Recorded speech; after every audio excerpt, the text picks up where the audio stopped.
Continuamos en nuestra segunda hora acá en Por Dos Razones por Éxitos 93.1 Maracay. Sonidos en primera fila y también información de interés. Hoy vamos a hablar de un tema sumamente importante y además muy vigente. Tiene que ver con la inclusión escolar de personas con discapacidad desde un enfoque educativo, por supuesto, que busca garantizar que todos los estudiantes, independientemente de sus capacidades, tengan acceso a una educación de calidad en entornos educativos regulares. Y para hablar sobre este tema nos acompaña una experta en el área. Ella es Mari Ortega, es representante de su cuenta en Instagram Funda Cristal. Ella va a conversar sobre el tema de la inclusión escolar de personas con discapacidad y vamos a hacer un abordaje desde la formación, desde la educación, desde el aprendizaje y por supuesto desde la empatía. Bueno, y por supuesto vamos a considerar distintos ámbitos como es el marco legal venezolano en cuanto a este tema tan importante, la educación inclusiva, y cuáles son esos principales desafíos en lo conductual, en lo social, que están enfrentando las personas o estudiantes con discapacidad para integrarse a las aulas regulares y sobre todo esas estrategias de intervención conductual que resultan bastante efectivas para fomentar la adaptación y sobre todo la inclusión, la participación y desde la visión sobre todo de Funda Cristal. Bienvenida. Adelante, Mari, te escuchamos. Muchísimas gracias por la invitación. Realmente siempre es importante abrir los espacios para hablar de este tema. Bueno, y como le habíamos comentado, tomando en cuenta el contexto venezolano desde el punto de vista legal, esa labor que hace Funda Cristal en este aspecto y en la denominación de lo que es esta educación inclusiva. Fíjate, se está hablando de la escuela para todos desde 1990. Sin embargo, todo esto para Venezuela, específico para el mundo, en el 2006 con el Tratado Internacional, que es la Convención sobre los Derechos de Personas con Discapacidad, es que realmente hay una apertura a nivel mundial. Venezuela firma esta convención en el 2008 y la ratifica en el año 2013. Desde allí estamos en un proceso de inclusión desde un punto de vista social y de derechos humanos, porque hasta ese año básicamente no se hablaba de inclusión, sino de integración escolar. A partir de ese momento, incluso lo que es la inclusión educativa toma un rango constitucional. ¿Por qué? Porque esa convención es el primer tratado de derechos humanos suscrito y ratificado por Venezuela de este siglo, en el siglo XXI, y por lo tanto, según el artículo 23 de la Constitución de la República Bolivariana de Venezuela, constituye es una norma de rango constitucional que debe ser de aplicación inmediata y preferente en cuanto a los derechos allí previstos para las personas con discapacidad. Entonces, imagínate la importancia que tiene lo que es la inclusión educativa, el cambio de paradigma que existe, porque integración no es igual a inclusión, no se parecen, no son ni siquiera que tienen pueden tener puntos de encuentro, pero son totalmente dos visiones totalmente distintas. Y creo que es importante destacar esto. La integración tiene que ver con el esfuerzo que debe hacer el estudiante para mantenerse en el contexto educativo regular. En cambio, la inclusión obedece a todas las barreras que debe eliminar la escuela y el entorno para que esa persona pueda participar. Entonces, fíjate la perspectiva tan distinta que se manejaba hasta el año 2013 a la perspectiva actual. Sí. No es una perspectiva desde el punto de vista de Funda Cristal o porque yo soy más humana que los demás, no. Es un punto de vista jurídico legal amparado por una convención internacional y que a la vez se refleja en toda una normativa bastante vasta que hay acá en el país sobre la inclusión educativa. Sí, cuando hablamos de esta normativa que, como usted misma lo acaba de mencionar, promueve la eliminación de barreras tanto físicas como actitudinales y además que fomenta la implementación de adaptaciones curriculares, apoyos individualizados y metodologías de enseñanza diversificadas, la pregunta es: ¿esto está ocurriendo en Venezuela?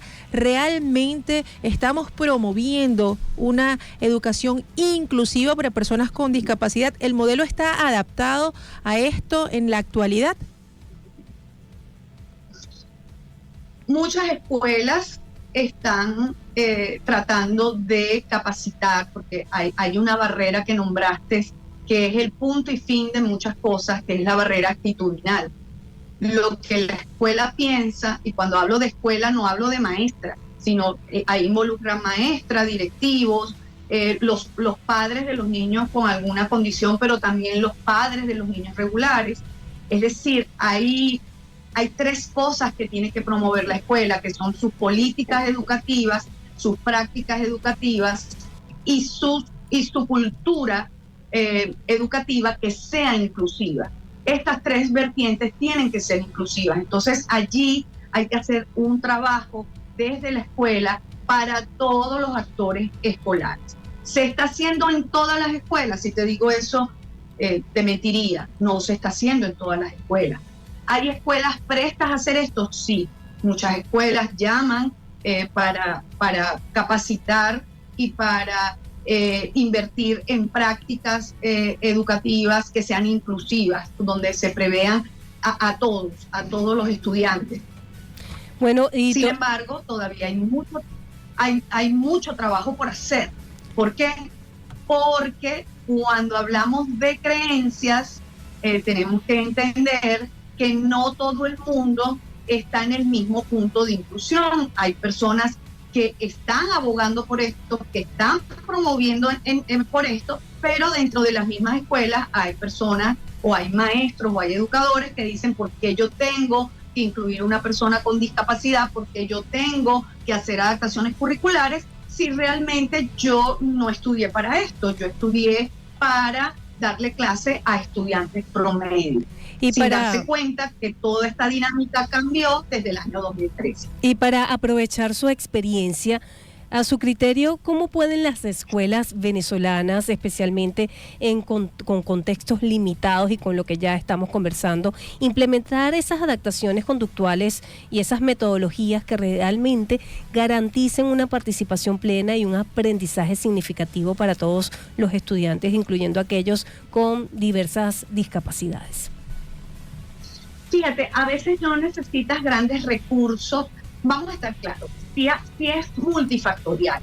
Cónchole, si yo tengo una escuela donde donde el recurso humano está capacitado, todos están dispuestos a hacer inclusión, donde además tengo muchos recursos físicos, estructurales, de videobin, de estrategias novedosas, eso es muy enriquecedor, ciertamente. Pero esa no es la realidad ni de Venezuela ni de la mayor parte de los países de latinoamericanos ni del Caribe. Uh-huh. Entonces, ¿en dónde tenemos que poner el foco? En nuestro principal recurso, que es el recurso humano. Así es. ¿Ok? Ciertamente, si tengo un videobin y todo esto, eso me va a enriquecer. Pero si no lo tengo y tengo un profesor, una maestra dispuesta, todo eso se soluciona. Y te pongo un ejemplo práctico. Tengo, por ejemplo, un niño que usa silla de ruedas y evidentemente las escuelas no están pensadas para todos y no tiene rampa y no tiene ascensores sino escaleras.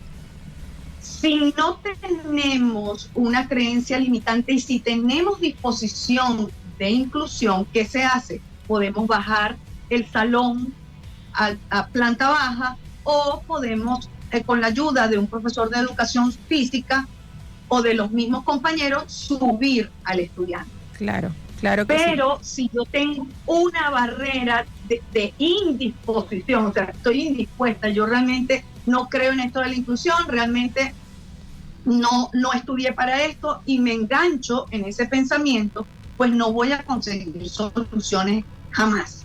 Entonces sí, es muy enriquecedor cuando tenemos todos los recursos. Bueno, maravilloso, todo el mundo desea trabajar en una escuela así independientemente de si vas a hacer inclusión o no vas a hacer inclusión, si vas a aceptar niños con discapacidad o no. Claro, bueno.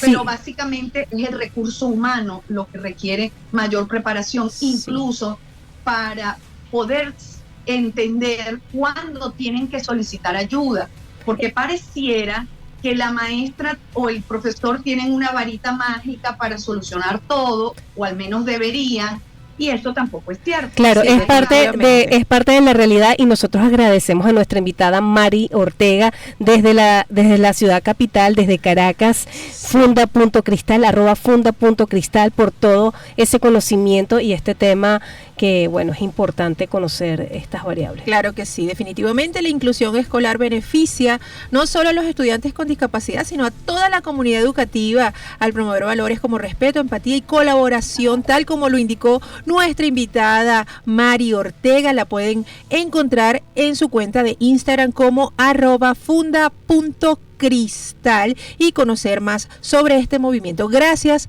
por acompañarnos esta tarde en Por Dos Razones. Siempre bienvenidas. Son las 3:30 de la tarde.